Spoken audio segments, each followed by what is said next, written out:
மாலை முரசு நேயர்கள் அனைவருக்கும் வணக்கம். சாத்விகமான இந்த மார்கழி மாதத்திலே பெரியாழ்வார் பெற்றெடுத்த பெண் பிள்ளையின் திவ்ய தமிழ் பிரபந்தமான திருப்பாவையின் அரும் பொருட்களை அனுபவிப்போம். இன்றைய தினம் திருப்பாவையின் 14வது பாசுரம். உங்கள் புழக்கடை தோட்டத்து வாவியுள் செங்கழு நீர்வாய் நெகிழ்ந்து ஆம்பல்வாய் கூம்பினகான் செங்கல் பொடிக்கூரை வெண்பல் தவத்தவர் தங்கள் திருக்கோவில் சங்கிடுவான் போகின்றார் எங்களை முன்னம் எழுப்புவான் வாய் பேசும் நங்காய் எழுந்திராய் நாணாதாய் நா உடையாய் சங்கொடு சக்கரம் ஏந்தும் தடக்கையன் பங்கைய கண்ணானை பாடேலோரெம்பாவாய். ஆண்டாள் இந்த வீட்டிற்கு வந்து ஒரு தோழியை எழுப்புகிறாள். இந்த தோழி எப்படிப்பட்டவள்னா, நான் வந்து உங்களை அவ்வளவு பேரையும் எழுப்புறேன் அப்படின்னு சொல்லி வைத்திருந்தாள். அதை மறந்துவிட்டு இவள் இப்போது நன்றாக தூங்குகிறாள். அப்படிப்பட்ட ஒரு தோழியை ஆண்டாள் வந்து எழுப்புகிறாள். தோழி, பொழுது விடிந்திருத்து, நீ இன்னுமா எழுந்திருக்கல? விடிஞ்சதற்கு என்ன அடையாளம்? எங்க பார்த்தாலும் செங்கல் நீர் பூக்கள்லாம் மலர்ந்து ஆம்பல் பூக்கள்லாம் கூம்பி இருக்கு பாரேன். உடனே அந்த தோழி சொல்றாள், அது நீங்க இதெல்லாம் உங்களுடைய மனப்பிரமை. நீங்கள் என்னுடைய வீட்டிற்கு வந்த ஆனந்தத்தினால உங்களுடைய கண்கள்லாம் அப்படியே மலர்ந்து இருக்கின்றன. நான் இன்னும் வெளியில வரலையா? அந்த வெறுப்புனால உங்களுடைய வாயெல்லாம் கூம்பி இருக்கின்றன. அதைத்தான் நீங்கள்லாம் செங்கல் நீர் மலர்ந்தது, ஆம்பல் கூம்பிற்று அப்படின்னு பிரமிக்கிறீர்கள்.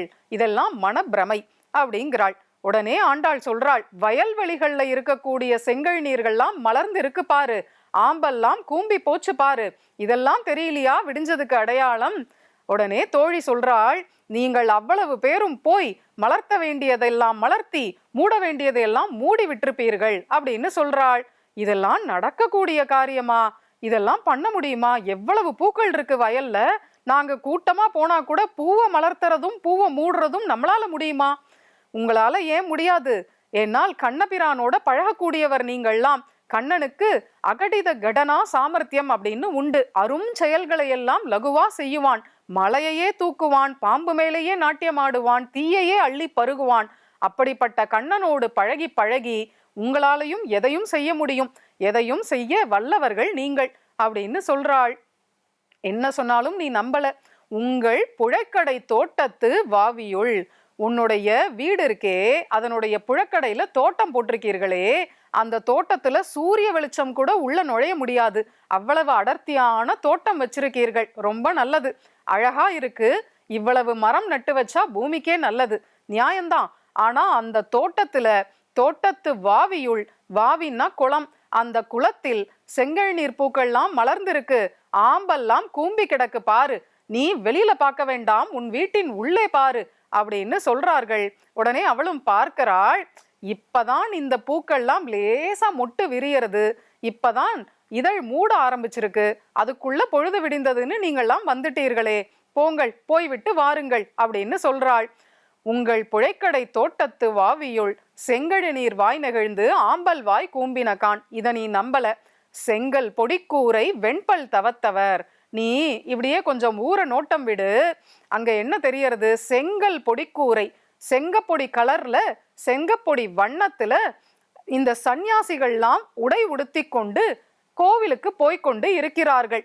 அவர்கள்லாம் காவி வஸ்திரம் தரித்த ஸ்ரீ வைஷ்ணவ சந்நியாசிகள், வைணவ துறவிகள், முக்கோர் பகவர்கள் அப்படின்னு அழைக்கப்படுபவர்கள். அவர்கள் எப்படி போறார்கள்? காவி வஸ்திரம் தரித்து போறார்கள். எதுக்கு போறார்கள் பாரு? செங்கல் பொடிக்கூரை வெண்பல் தவத்தவர். அவர்கள்லாம் கோவிலுக்கு போறார்கள். அவர்கள் எப்படி இருக்கார்கள்னால் காவி வஸ்திரம் தரித்து இருக்கிறார்கள். அவர்களுடைய பற்கள்லாம் வெண்மையாக உள்ளன. ஏன்னா வெத்தலைப்பாக்கு போட்டுக்க மாட்டார்கள் துறவிகள்லாம். ஏன்னா அதெல்லாம் போக பொருள். வெத்தலைப்பாக்கு போட்டு காத்ததுனால வெண்மையான பற்கள் உடையவர்கள். அவர்கள்லாம் தன்னுடைய துணியை நன்றாக ஆத்தங்கரை நீரில் கசக்கி உடுத்தி கொள்வதால அதுல நீர்க்காவி அப்படின்னு ஒன்று ஏறி கிடக்கிறது. அதனால் காவி வஸ்திரம் தரித்தவர்கள். ஆனால் உலக மக்கள் எப்படி இருக்கார்கள்? வெத்தலைப்பாக்கு தாம்பூலம் போட்டு போட்டு பற்கள்லாம் காவி வண்ணத்துல காரை ஏறி கிடக்கு. ஆனால் துணியை நன்றாக கஞ்சியும் நீளமும் போட்டு கட்டி துணிகள்லாம் வெளுப்பாக உள்ளன. உலக மக்களுக்கு, சம்சாரி ஜனங்களுக்கு துணி வெளுப்பா இருக்கு, பல்லு சிகப்பா இருக்கு. ஆனால் சந்நியாசிகளுக்கு துணி சிகப்பா இருக்கு, பல்லு வெளுப்பா இருக்கு. அப்படிப்பட்ட வைராகியமுடைய துறவிகள், வைணவ சந்நியாசிகள், அவர்கள்லாம் தங்கள் திருக்கோவில் சங்கிடுவான் போகின்றார். தங்களுடைய ஆசிரமங்களுக்கும் கோவில்களுக்கும் ஆலயங்களுக்கும் பூஜைக்காக போறார்கள் பாரு, அதை கூட நீ கண்டு எழுந்திருக்கலையா அப்படின்னு சொல்ல, அவர்கள் எப்ப கோவிலுக்கு போகாம இருந்தார்கள்? காத்தால போனா சுப்பிரபாத சேவைக்கு போறேன்பார்கள், பொழுது விடிஞ்சு போனா சாற்றுமுறை சேவைக்கு போறேன்னு சொல்லுவார்கள். மத்தியானம் ஏன் போறீர்கள்னு கேட்டா உச்சிகால பூஜைம்பார்கள். சாயந்தரம் ஏன் போறீர்கள்னு கேட்டா சாயரக்ஷைம்பார்கள். ராத்திரி கூட கோவிலுக்கு போகணுமான்னு கேட்டா சயன சேவைன்னு சொல்லுவார்கள். அவர்கள் எப்ப கோவிலுக்கு போகல, அவர்கள் போறதை வச்சு விடிஞ்சதுன்னு சொல்லலாமா? செங்கல் பொடிக்கூரை வெண்பல் தவத்தவர் தங்கள் திருக்கோவில் சங்கிடுவான் போகின்றார். இதையும் நீ நம்பல. எங்களை முன்னம் எழுப்புவான் வாய் பேசும். நீ என்ன சொன்ன நினைச்சு பாரு. நேற்றைய தினம் நான் வந்து உங்களை எல்லாம் எழுப்புறேன் அப்படின்னு சொன்னேன், அதையும் மறந்துட்ட. இப்ப நாங்கள் வந்து எழுப்ப எழுந்திருக்கவும் எழுந்திருக்காம இப்படி வாயாடி கொண்டு கிடக்கிறாயே. எங்களை முன்னம் எழுப்புவான் வாய் பேசும் நங்காய். நீ வெறும் வாய்ச்சொல் வீராங்கனை தான், செயல்ல ஒன்னையும் காணோம். பொதுவா மனசு வாக்கு செயல் மூன்றும் ஒருபடிப்பட்டு இருக்கணும், அதுதான் நேர்மை. ஆனால் நீ இப்படி ஒண்ணுக்கு ஒண்ணு முரண்பாடா இருக்கியே. நங்காய் நங்காய் அப்படின்னா பூர்ணமானவள்னு அர்த்தம். இதுதானா உன்னுடைய பூர்த்தி? இப்படி ஏறுமாறா தாறுமாறா இருக்கிறது தானா உன்னுடைய பூர்த்தி? சொல்றது ஒண்ணு, செய்யறது ஒண்ணு. நங்காய் எழுந்திராய், எழுந்திரு. நங்காய் அப்படிங்கிறதுக்கு பூர்ணமானவள்னு பெயர். ஒருவேளை நீ கண்ணனை அடைஞ்சிட்ட, நாங்கள் தான் இன்னும் அடையலையோ, நீ கண்ணனை அடைந்ததால் பூர்ணமாக இருக்கிறாயோ, அந்த பூர்ணதையை எங்களுக்கும் கொடு. அப்படின்னா நீ எழுந்திருந்து வந்து எங்களையும் நங்கைகள் அப்படின்னு ஆக்கு. அந்த கிருஷ்ண அனுபவத்தை தியானத்தை எங்களுக்கும் கொடுப்பாய். நங்காய் எழுந்திராய். நீ பூர்ணையானா போருமா? நாங்கள் இவ்வளவு பேரும் பூர்ணைகளாக வேண்டாமா? எழுந்திருந்து வா. நங்காய் எழுந்திராய், நானாதாய் நாவுடையாய். இப்படி சொல்லியும் அவள் மௌனமா இருக்காள். அப்போ ஆண்டாள் சொல்லுகிறாள், நானாதாய், நீ நாம சொன்னபடி எழுப்பவும் இல்லை, அதற்கும் வெட்கப்படல. நீ இப்போ இவ்வளவு நேரம் நாங்கள் கூவி கூவி அழைக்கிறோம், அதற்கும் எழுந்திருக்கல, அதற்கும் நீ வெட்கப்படாம இருக்க. மேலும் வாயாடி கொண்டு படுத்து கிடக்கிறாய். எங்களோட இப்படி வார்த்தையாடுறையே. நானாதாய், கொஞ்சமாவது உனக்கு வெட்கம் இருக்கா? வெட்கம் கேட்ட பெண்மணியாவா நீ இருக்கிறது? நானாதாய், நான் அப்படின்னா வெட்கம், லஜ்ஜை. லஜ்ஜை இல்லாதவளாக ஆய்விட்டாயே. இப்படியா இருப்ப? ஆனா இதற்கு என்ன காரணம் தெரியுமா? கண்ணபிரானோடு நீ பழகினதுதான். கண்ணனுக்கு சுனைகேடன் அப்படின்னு ஒரு பெயர் உண்டு, வெட்கம் இல்லாதவன் அப்படின்னு பெயர். அந்த கண்ணனோட பழகி பழகி வெட்கம்னா என்னன்னே உனக்கு தெரியல. ஆனால் பெண்களுக்கு அச்சம் மடம் நாணம்ங்கிறது இருக்கணும். நீ இப்படி வெட்கம் தெரியாத பெண்ணா ஆயிட்டியே.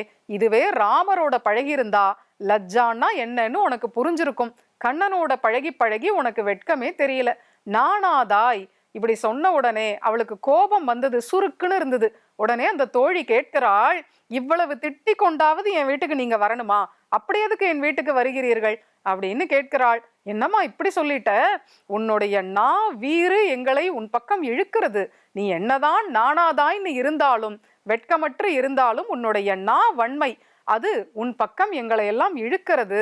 அப்படி ஒரு சாடு வார்த்தைகள் நீ பேசினா எத்தனை அழகா இருக்கு. நானாதாய் நாவுடையாய், நல்ல நாவீறு உடைய பெண்மணியே, எழுந்து வா. நாவுடையாய், எழுந்திருந்து வந்து என்ன பண்றது? சங்கொடு சக்கரமேந்தும் தடக்கையன் பங்கைய கண்ணானை பாடேலோர் எம்பாவாய். இன்னைக்கு என்ன பஜனைன்னா புண்டரீகாட்ச பஜனை உன்னுடைய வீட்டுல. சங்கொடு சக்கரம் ஏந்தும் தடக்கையன். அந்த கண்ணபிரான் எப்படி இருக்கான்னா, கோயில்கள்ல எல்லாம் போய் பார்த்தா, எந்த விஷ்ணு ஆலயங்கள்ல பார்த்தாலும் பெரும்பாலும் பெருமாள் சதுர்புஜ மூர்த்தியாதான் இருப்பார். வலது திருக்கரத்தில் சக்கரத்தை ஏந்தி இருப்பார், இடது திருக்கரத்தில் சங்கத்தை ஏந்தி இருப்பார். ஏன்னா அடியார்களுக்கு வரக்கூடிய விரோதிகளை கவனிச்சுக்கிறதுக்காக கையில சக்கரம் வச்சிருக்கார். அடியார்களை எல்லாம் ஆழங்கால் படுத்தணும், தன்னிடத்துல இன்னும் நன்றாக ஈடுபட வைக்கணும், அவர்களுடைய கஷ்டத்தை எல்லாம் போக்கணும் அப்படிங்கிறதுக்காக சங்கத்தை கையில் வைத்து இருக்கிறார். அதனால சங்குடு சக்கரமேந்தும் தடக்கையன், சங்கு சக்கரத்தை ஏந்தி இருக்கிறதுனால நல்ல பூரிப்பான தோல் உடையவர், நல்ல விசாலமான கைகள் உடையவர் அவர். தடங்கையன், சக்கரமேந்தும் தடங்கையன், சங்கொடு சக்கரமேந்தும் தடக்கையன் பங்கைய கண்ணான். இந்த சங்கு சக்கர தரனா இருக்கிற சேவை எல்லாரையும் மயக்க வல்லது. ஏன்னால் பிறந்த உடனே கண்ணபிரான் வடமதுரையில் சிறைச்சாலையில் தான் தோன்றினான். தோன்றின உடனே தன்னுடைய தாய் தகப்பனாருக்கு காட்டின முதல் தரிசனமே இந்த தரிசனம்தான். சங்கு சக்கர தரனாக தான் அவர்களுக்கே காட்சி தந்தான் கண்ணன். அதை பார்த்து உடனே அவனுடைய பெற்றோர் கம்சன் பார்க்கறதுக்கு முன்னாடி இதை மறைத்துக்கொள் அப்படின்னு கேட்டார்கள். அதனால மறைத்து கொண்டான். அப்படி சங்கு சக்கர தரனாக இருக்கக்கூடியவன் கண்ணன். சங்கொடு சக்கரமேந்தும் தடக்கையன். அவனுடைய கண்கள் எப்படிப்பட்டதுன்னா பங்கைய கண்ணான். தாமரை பூ பூத்தா மாதிரி மலர்ந்து விரிந்த கண்களை உடையவன். தாமரை என்ன பண்ணும்? சூரியனை கண்டா மலரும், சந்திரனை கண்டால் கூம்பும். இந்த பகவானுடைய திருக்கரங்களில் அந்த சுதர்சன சக்கரம் சூரியன் போல மின்னுகிறது. அந்த சங்கம் பாஞ்சஜன்யம் சந்திரனை போல குளிர்ச்சியாக உள்ளது. அதனால இந்த சூரிய சந்திரர்களுக்கு நடுவில் பகவானுடைய முகத்தில் உள்ள அந்த தாமரை கண்கள் சில சமயம் மலர்ந்தும் சில சமயம் கூம்பியும் காணப்படுகின்றன. பங்கைய கண்ணான். அந்த பங்கைய கண்ணானை பாட வேண்டும். அந்த கண்ணழகு எப்படிப்பட்டதுன்னா பக்தர்களை எல்லாம் பிடித்து இழுக்கிறதுக்கு பகவான் வீசக்கூடிய வலை இந்த கண்கள். அவ்வாறு தோற்றவர்கள் வந்து விழக்கூடிய துறை அவருடைய காலடிகள்.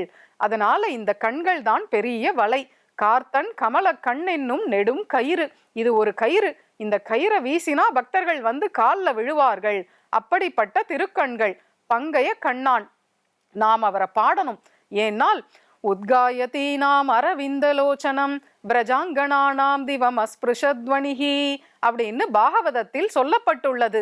அந்த தாமரை கண்ணனை பாடக்கூடிய இடைப்பெண்களின் குரலானது வைகுண்டத்தையும் எட்டிற்று அப்படின்னு சொல்லப்பட்டிருக்கு. நாமும் அது போல இந்த தாமரை கண்ணன் பங்கைய கண்ணன் புண்டரீகாட்சனை பாடணும். அந்த பாட்டு ஒலியானது வைகுண்டம் வரையிலும் கேட்கணும். இந்த வளிமண்டலத்தில் இருக்கக்கூடிய ஒளி மாசுக்கள் எல்லாம் நீங்கணும். தெய்வ நிந்தைங்கிறது ஒரு அமங்கலம். அந்த ஒளியானது நீங்கி நம்முடைய நாம சங்கீர்த்தன கோஷம் எங்கும் மங்களத்தை பெருகச் செய்யட்டும் அப்படின்னு அவள் அழைக்க தோழியும் வந்து சேர்ந்து கொண்டாள். பங்கைய கண்ணானை நாமும் பாடி பரவி திருப்பாவையில் தொடர்ந்து பயணிப்போம். ஆண்டாள் திருவடிகளே சரணம்.